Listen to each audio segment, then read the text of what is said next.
The world we inhabit is not as free, or certain, or safe as you might think. The things that you believe to be unassailably evident are little more than shadows dancing behind a curtain, a masquerade crafted and dutifully upheld by an organization known as the Foundation. The file you are about to hear contains containment procedures, descriptions, testing logs, historical and in some cases first-hand accounts of the anomalous objects the Foundation serves to secure, contain, and protect. Its contents have been thoroughly scrutinized by the Ethics Committee and approved by the O5 Council for release to trusted associates of the Foundation. This is SCP Unredacted.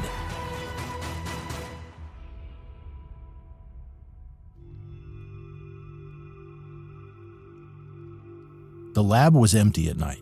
It was quite small for a scientific establishment, with only 6 rooms connected to a hallway with doors at either end. Not much was spent in the way of comfort and safety, with only a few wooden chairs in the break room and a single lock on either door, a lock which was currently being broken. A scratching sound could be heard coming from the northmost door. To any onlookers, the handle would have appeared to be moving by itself, slowly turning this way and that. With a satisfying click, the door popped open, and a man, dressed darkly, stepped inside. Wasting no time, he quickly walked over to the nearest room and began shoving lab equipment into a sack. Beakers and fragile things he left alone, but microscopes, thermometers, chemicals, screens and plates all went in the bag. After finishing in one room, he went into the next and repeated the process. He was an old hand at burglary and knew that you shouldn't waste time, even when there were no alarms going off. You never knew when someone might walk by. As he neared the last room, he noticed a hatch in the wall. Unlike the rest of the lab, which looked cheap and rudimentary, this hatch was made of a smooth, shiny kind of metal. Its lock was more high-tech, but the thief had tools for hacking as well. After a few minutes, it popped open. Inside was a device unlike anything he had ever seen before. It was constructed of brass and leather and had many small dials on it, as well as a lever-like object along its bottom. It also had several straps on it, as if it were meant to be worn on the hand. A ticking clock face was embedded into its main body, but the hands were in the wrong places. As he scooped it into the sack, he felt a tingling sensation in his hand, as if the object had felt familiar. He stared at it for a moment, then continued into the last room and finished his job. He can inspect it further back home. As he took a bite out of an apple, Jae-yoon pondered the device he held in his hand. He had wondered at first if the tingle he'd felt had just been his imagination, but after going through the sack again at home, he had felt the same sense of familiarity in his hand. It was strange, and he knew that it shouldn't be possible. No explanation he could think of made sense, so he gave up on explaining it. He led a busy schedule, but he could afford a few hours to play around with the machine. The rest of the loot was safely stored away, and he knew where he could find a few scientists who wouldn't ask where the equipment came from. He slipped his right hand through the straps and grasped the lever. The feeling of familiarity grew, and he moved his left hand to twist a few of the dials. His subconscious appeared to know how to work the device better than he did, and he did whatever felt natural. After a few seconds, no more adjustments appeared to be required. He pushed the lever, and blackness. It was as if the world had disappeared around him. He reached out to see if he could feel anything, but his arms wouldn't move. He tried opening his mouth to shout, but he found he couldn't do that either. He began trying to scream, trying to move any part of his body before he stumbled into the kitchen bench and fell over. After lying on the floor for a while, his heart finally stopped racing, and Jae-yoon stood up. He looked around. He was still in the same room. Nothing had changed. He looked at the machine. Most of the dials appeared to have reset to their previous conditions. After thinking for a moment, Jae-yoon began to twist the dials again. His subconscious had finally gotten around to telling him what the thing actually did, and this time he thought of the back door as he fiddled. He finished and once again pushed the lever. The same empty darkness surrounded him, but this time he knew what to expect. He couldn't move a single part of his body. After a few moments, he realized this was applying to his chest too. He wasn't breathing. He started freaking out, but before he could do so, He was in an alleyway behind his home, facing the back door. There was no sound except for the ticking of a clock. Jae-yoon went back inside, took off the machine, and began rummaging through his stolen goods for a few certain chemicals. He stored them in his pockets and left through the front door, on his way to a few potential buyers. Unlike how some people would have acted in the situation, Jae-yoon decided it would be best to let the matter of the device settle back for a few hours while he did some actual work. Selling scientific equipment with very few credentials was harder than you'd think, and he'd be lucky to pass off even a few microscopes. Chemicals were always the easiest, though, for some reason. He already had a few ideas regarding the device anyway. The alarm in the mall went off as security officers noticed a young man shoplifting on the cameras. He seemed in no hurry to run and continued to stow away valuable goods in a few bags. By the time security had caught up with him, though, he was nowhere to be seen. When the camera footage was reviewed, the man had fiddled with something on his hand, then just disappeared. There had been a brief rush of air, but otherwise nothing. He had simply been there one moment and gone the next. The staff had puzzled over the tape to no end, putting forth many theories as to what had happened, but eventually giving up and going home. Sometimes the unexplainable happened, and that was that. You couldn't spend your life worrying about those sorts of things. This hadn't been an isolated event, though. Soon, over a period of months, all over the city, various stores and businesses had been stolen from. Even a couple of banks had reported thieves. All the accounts had had several things in common. The thief was a young man. He had bypassed all security, then disappeared after fiddling with something on his right hand. There had even been a news story about a teleporting thief. Strangely, though, no actual evidence could be recovered of the crimes. All the camera recordings taken at the time showed normal activity when viewed again later. Many stolen goods had reappeared in their original shelves, as if they'd never been taken. Managers and shopkeepers, when questioned, said they couldn't recall any details about the crime and would prefer to just move past the whole thing. Some people, though, paid very close attention to the crimes indeed. They had all the tapes, all the eyewitness reports. They had waited until they were sure. Now, they would act. Jae-yoon walked down the street in broad daylight. He wasn't concerned. He'd made sure to cover his face while robbing, and even if someone did recognize him, he had an easy escape route. He tapped the metal under his sleeve. He only took it off for sleeping these days. It was too useful. It was strange, he thought, while in transition, a phrase he'd come up with after watching a sci-fi film. He experienced the seconds and minutes go by, and so did the hands on the clock, but the rest of the world didn't appear to change a bit. To everyone else, he popped back into existence the moment he left it. It seemed that wherever the empty, paralyzing, multidimensional void place he went to was, it lay outside of time as well as space. He supposed that explained why the hands were always wrong. Still, though, scientific quandaries aside, he was having the time of his life. No vault was locked to him, no bank inaccessible. He wasn't even stealing for money, he just did it for the thrill and the look on people's faces when he disappeared in front of them. This was his sort of life. In the midst of his thinking, Jae-yoon noticed something strange. Apart from him, there were only two other people on the street, one behind him, walking in the same direction, and one at the end of the street, just standing there. He slowly moved his hand to his sleeve and pictured a location. He was probably just being paranoid, but the one in front of him pulled a black object out from their pocket and pointed it at him. He wasted no time in pulling the lever, and he thought he heard a bang as he left them behind. He had a minute to think about what he'd do next as he floated in the blackness. There were people after him. They somehow knew who he was and what he looked like. They certainly hadn't looked like the police, and he was pretty sure pulling a gun on someone and firing without warning was illegal. He'd have to hide out somewhere, possibly leave the city. The world came into view again, this time a small alleyway. He often used this place to escape, as it was located behind some of the major store lines.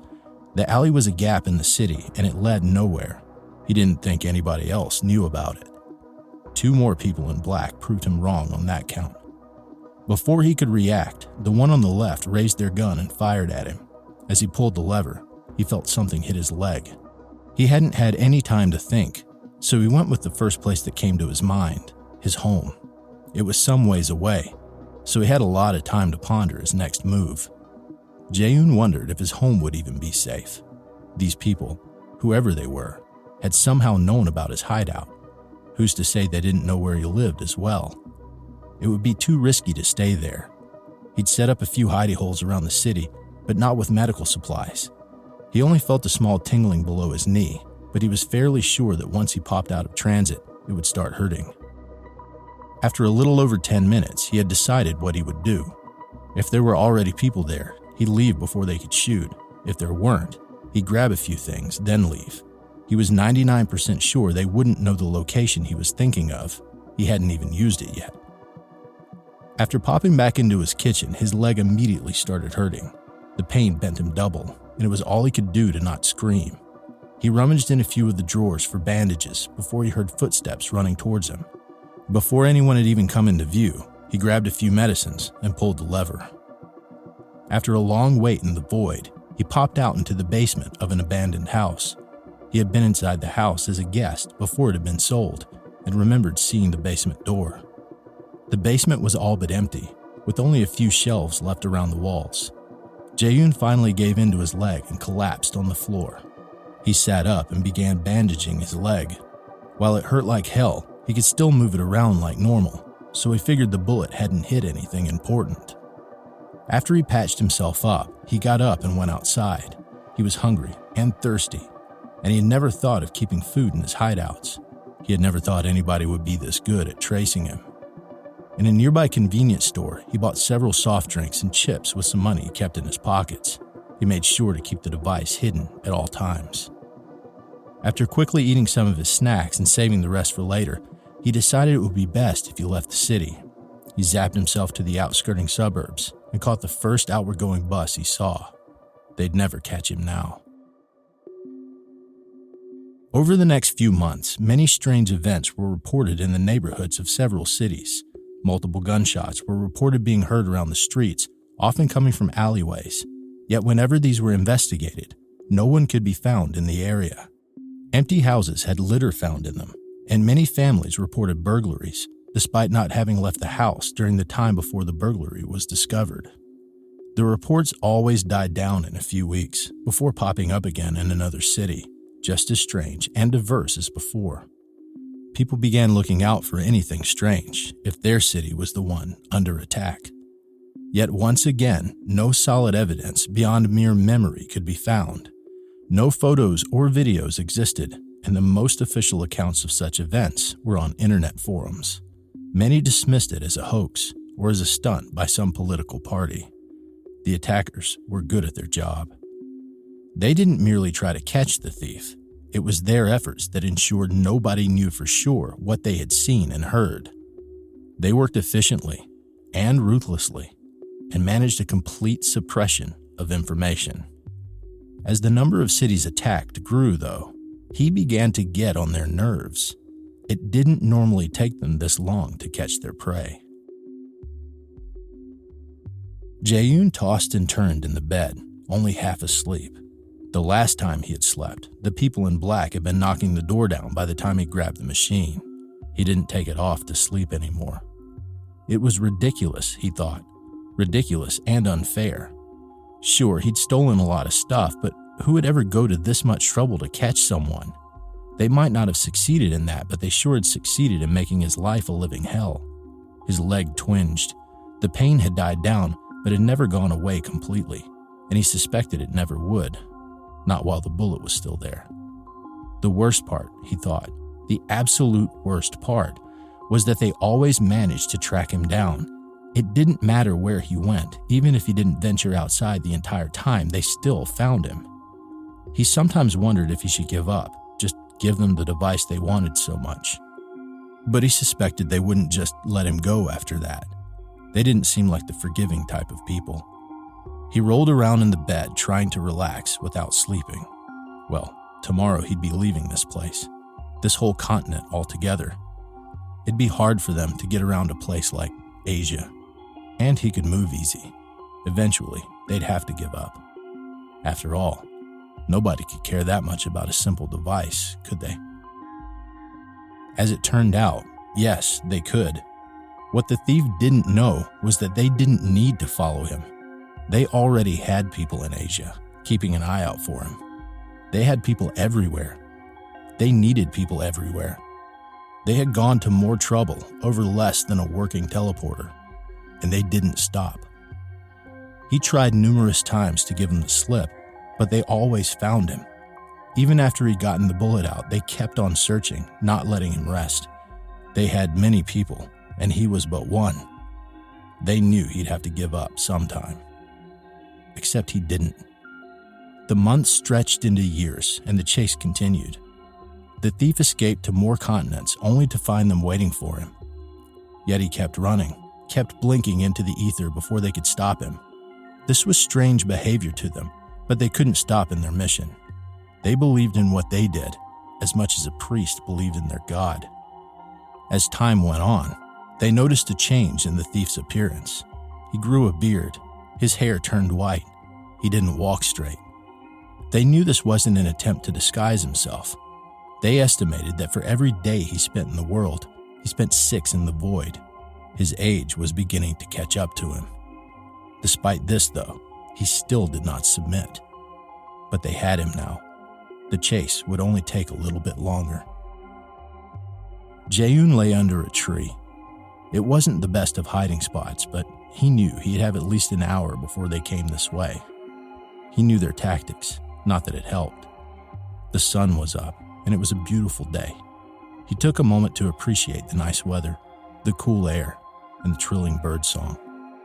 He had to take moments like these when they were available. Most of his waking mind was spent in blackness, and sleeping, for that matter. He'd long since decided to do all of his sleeping in transit so that he'd be awake when he arrived. It was one of the habits that had helped him evade capture for so long. And what a long time it had been indeed. According to the newspapers, it had only been 9 years ago that he had come upon the device in the lab. It was more like 60 to him. He couldn't remember the last time he'd taken it off.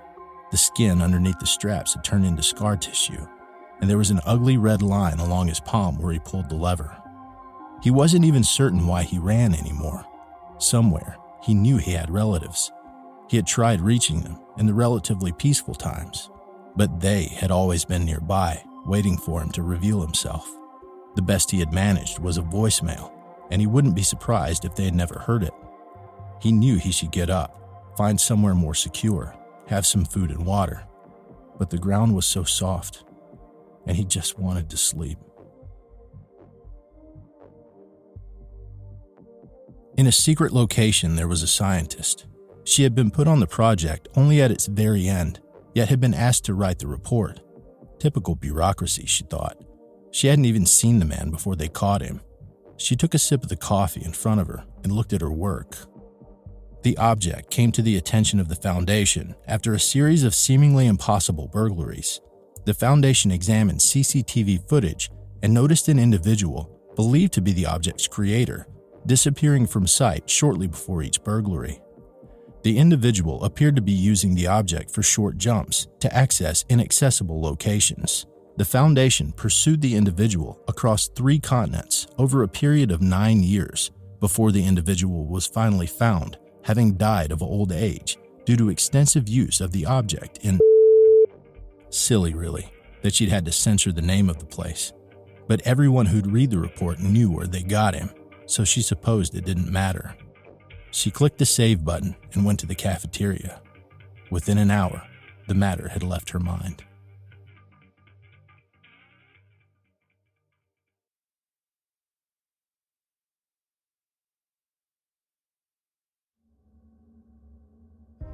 Thank you for listening to this podcast. If you like what you hear, follow the link in the description to patreon.com/scpunredacted and help support me by becoming a patron for as little as $3 a month. You can get access to production logs, merchandise, recognition, and even a part in a skip. Regardless of tier, all patrons get early access to every single episode. I don't have the talent it takes to write a skip. All I do is read. Original authors make this podcast possible, so credit to the original author. Their link's in the description. Show them some love as well. Consider becoming a member of the SCP Wiki. Upvote their work and maybe write a skip of your own. Maybe I'll read it here someday. You never know if you never try. The content of this podcast and content relating to the SCP Foundation, including the SCP Foundation logo, is licensed under Creative Commons Sharealike 3.0, and all concepts originate from scpwiki.com and its authors. This recording, being derived from this content, is hereby also released under Creative Commons Sharealike 3.0.